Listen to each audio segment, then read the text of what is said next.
নমস্কার বন্ধুরা, সংসারের রীতিকথায় সবাইকে স্বাগত জানিয়ে আমি তনুশ্রী চলে এসেছি নতুন একটা ভিডিও নিয়ে। আজ কিন্তু কোনো রান্নার রেসিপি নয়। সামনেই তো আসছে সরস্বতী পুজো, আর এই সরস্বতী পুজো মানেই কিন্তু সব বাচ্চারা হাতে খড়ি দেয়। আর অন্য অন্য বছরের থেকে এবছরের সরস্বতী পুজোটা আমাদের কাছে কিন্তু ভীষণ স্পেশাল দিন। এবছরের সরস্বতী পুজোটা কেন স্পেশাল সেটা বলছি এবার। এবছরের সরস্বতী পুজোয় আমার সোনা বাবা হাতে খড়ি দেবে। সরস্বতী পুজোর দিনটাতেই তো সবাই হাতে খড়ি দেয়, আর আমার সোনা বাবারও এবছর সরস্বতী পুজোয় হাতে খড়ি হবে। তাহলে বুঝতেই পারছেন এবছরের সরস্বতী পুজোটা আমাদের কাছে কতটা স্পেশাল। আর আজ আমি এই সোনা বাবার হাতে খড়ির জিনিসগুলোই শেয়ার করছি। হাতে খড়ি দিতে গেলে প্রথম যে জিনিসটা দরকার সেগুলো তো আগে কিনতে হবে, তাই না? তাহলে দেখুন, সঙ্গে থাকুন আর দেখতে থাকুন সোনা বাবার হাতে খড়ির জন্য স্পেশাল কী কিনেছি। এখন তো সব কিছু অনলাইনেই কেনা হয়।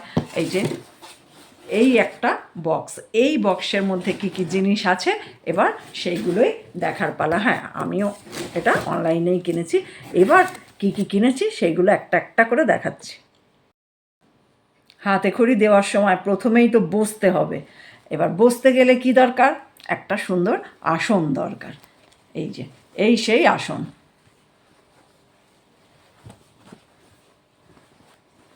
দেখা যাচ্ছে? একটু কাছ থেকে দেখিয়ে দিচ্ছি আসনটা।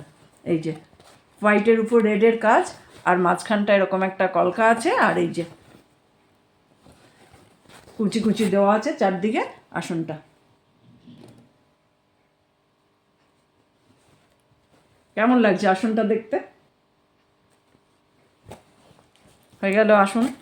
এরপর আরও তো জিনিস দরকার, তাই না? এবার সেগুলো দেখাচ্ছি। হাতে খড়ির মূল যে উপকরণ সেটা হচ্ছে স্লেট। স্লেট ছাড়া কিন্তু হাতে খড়ি হবে না। আর এই সেই স্লেট। কত সুন্দর স্লেটটাতে ডিজাইন করা আছে। এই যে স্লেটের এক কোণায় আছে মা সরস্বতীর বাহন হাঁস। এই যে উপরে রয়েছে বই, আর একটা সাইডে আছে বীণা, আর একটা এখানে আছে একটা গাড়ি। যেহেতু হাতে খড়ি বাচ্চারা দেয় তো বাচ্চাদের তো একটা গাড়ি থাকবে। এই হচ্ছে একটা গাড়ি। এগুলো ছোট ছোট মডেল করে কিন্তু লাগানো আছে। এই যে স্লেটটা কেমন হয়েছে স্লেটটা। আর এই চারিদিকে তো একটু কলকা কলকা করে নকশা করা আছে, আর একটু লেস লাগানো রয়েছে যাতে আর কি জিনিসটা বেশ দেখতে একটু সুন্দর লাগে।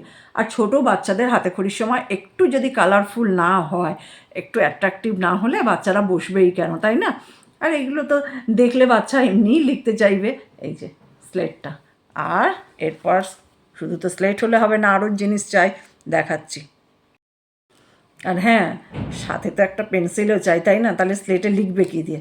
এই সেই পেন্সিল, নাহলে তো স্লেটে লেখা যাবে না। এরপরে আরও কিছু চাই, তাই না? হাতে খড়ি বলে কথা।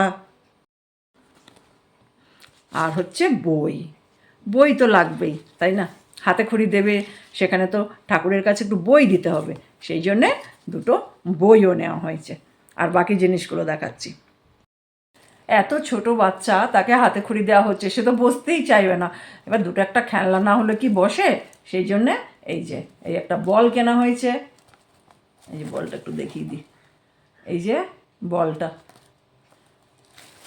আরও কেনা হয়েছে। এই যে একটা গাড়ি। গাড়িটা কিন্তু দেখতে বেশ সুন্দর। ভালোভাবে বোঝা যাচ্ছে কি আমি জানি না, এটা একটা বাইক। আর ভীষণ সুন্দর। এত ছোট ছোটোভাবে জিনিসগুলো, পার্টসগুলো প্রত্যেকটা আছে, এত সুন্দর নিখুঁত বানানোটা হয়েছে না। বাইকটা কিন্তু সত্যিই খুব সুন্দর। এই যে বাইকটা আরও আছে। সোনা বাবা আবার ছোটো ছোটো গাড়ি নিয়ে খেলতে খুব ভালোবাসে। এই জন্যই কয়েকটা ছোটো ছোটো গাড়িও কেনা হয়েছে। এই ছোটো ছোটো গাড়িগুলো ও খুব পছন্দ করে।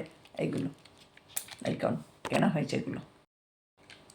এই যে এই একটা, এই একটা, এই ছোটো গাড়ির প্রতি ওর বেশি ঝোঁক। সেই জন্যে আমরা যখনই কিনি দুটো চারটে ছোটো ছোটো গাড়িও কিনি, কারণ ও এগুলো খুব ভালোবাসে ছোটো গাড়িগুলো নিয়ে খেলতে। তাহলে ছোটো বাচ্চা তো, ছোটো জিনিসটা হাতে ধরার সুবিধা হয়, সেই জন্যই হয়তো ভালোবাসে। আর জামা, সোয়েটার, ধুতি, পাঞ্জাবি এগুলোও তো লাগবে। এগুলো অর্ডার করা হয়েছে, কিন্তু এগুলো এখনও এসে পৌঁছায়নি। আর কটা দিন সময়ও তো রয়েছে। সরস্বতী পুজো তো 23 তারিখ, তার আগে এসে যাবে। কেমন হয়েছে আমার সোনা বাবার জিনিসগুলো। আমার সোনা বাবার হাতে খড়ির জিনিসগুলো তো দেখালাম এতক্ষণ। হ্যাঁ, যেগুলো আসেনি এখনও সেগুলো দেখাতে পারলাম না, কিন্তু যেগুলো এসেছে সেগুলো তো দেখালাম। কেমন হয়েছে অবশ্যই জানাবেন, ভালো লাগলে একটা লাইক দেবেন। আরও যদি কিছু বাকি থাকে, কারোর যদি মনে হয় যে হ্যাঁ সরস্বতী পুজোর জন্যে এই জিনিসটা হাতে খড়ি দিতে গেলে দরকার, তাহলে সেটা কিন্তু অবশ্যই আমাকে কমেন্ট বক্সে জানাবেন, কারণ এখনও তো কটা দিন টাইম আছে, তাহলে আমি আবার তার মধ্যে কিনে নিতে পারবো। আমার আজকের ভিডিওটা কেমন লাগলো জানাবেন, ভালো লাগলে অবশ্যই একটা লাইক দেবেন। যারা এখনও আমার চ্যানেলটা সাবস্ক্রাইব করেননি তাদের অনুরোধ করব আমার চ্যানেলটা সাবস্ক্রাইব করে নেওয়ার জন্য। আর অলরেডি যারা সাবস্ক্রাইব করেছেন, আমার সঙ্গে আছেন, পাশে আছেন, তাদের তো অসংখ্য ধন্যবাদ। এইভাবে আমার সঙ্গে থাকুন, পাশে থাকুন, সবাই ভালো থাকুন, সুস্থ থাকুন।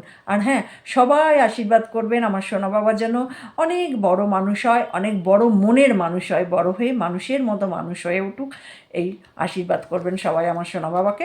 সোনা বাবার বাকি জিনিসগুলো এসে যাক, তারপর আবার আপনাদের দেখাবো।